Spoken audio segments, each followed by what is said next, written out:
Ce cimetière de Charleroi, comme les 24 autres de la ville, est saturé. C'est ici que repose l'épouse de Mario, morte du Covid-19 en avril dernier. Ici, on a eu trois nouveaux. Là, de ce côté-là, 5. Là, 3, et dans le fond, 2.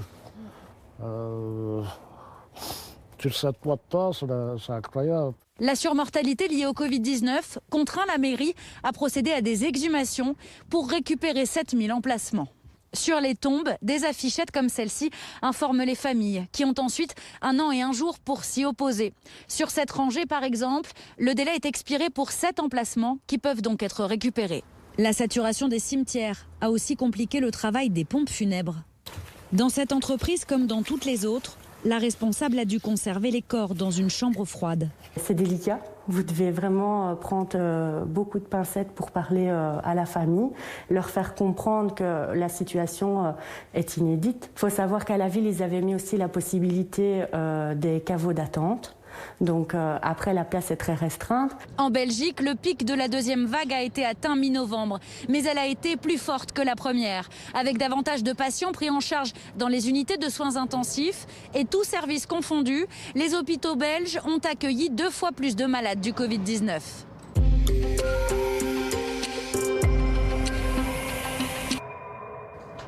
À Francfort, comme partout en Allemagne, les bars, restaurants, lieux culturels et sportifs sont fermés jusqu'à mi-janvier. Mais les réunions privées restent autorisées. Limitées à 10 personnes en novembre, la jauge est désormais fixée à 5. Un durcissement pour tenter d'inverser la courbe des contaminations.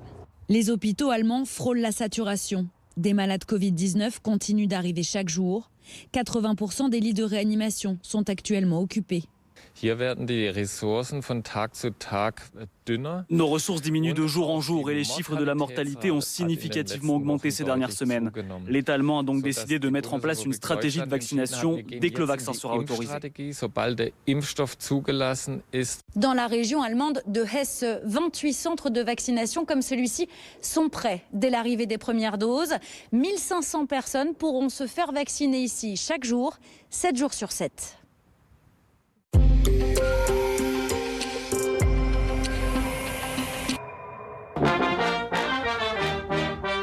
Comme tous les ans, le centre de Washington est décoré aux couleurs de Noël. Mais cette année, les décorations ont du mal à cacher la réalité. Le centre de Washington a complètement changé de visage à cause de la pandémie. Les avenues sont quasiment vides. À quelques centaines de mètres de la Maison-Blanche, les sans-abri ont pris possession d'un jardin public. Les États-Unis sont un des pays qui souffrent le plus du virus. En tout cas, c'est le pays qui tombe de plus haut. Je pense que le coronavirus nous a montré que tout peut arriver.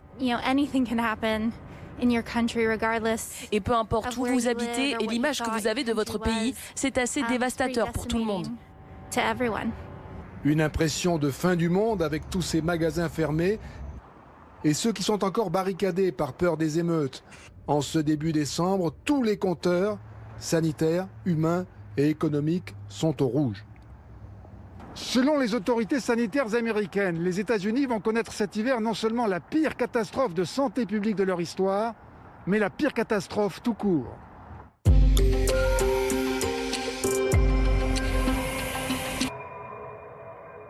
Des cabines téléphoniques transformées en centres de tests PCR dès les premiers cas avérés pour permettre des dépistages massifs et précoces, l'une des caractéristiques de la méthode coréenne pour endiguer l'épidémie.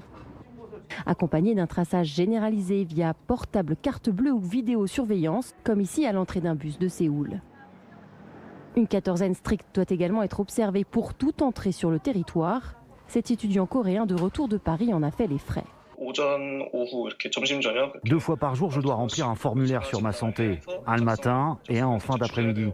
Et si je ne l'envoie pas aux autorités, je reçois immédiatement un appel du responsable du gouvernement local. Des mesures contraignantes, voire intrusives pour certains, qui ont pourtant permis d'éviter un confinement général. Restaurants et boutiques ont pu rester ouverts.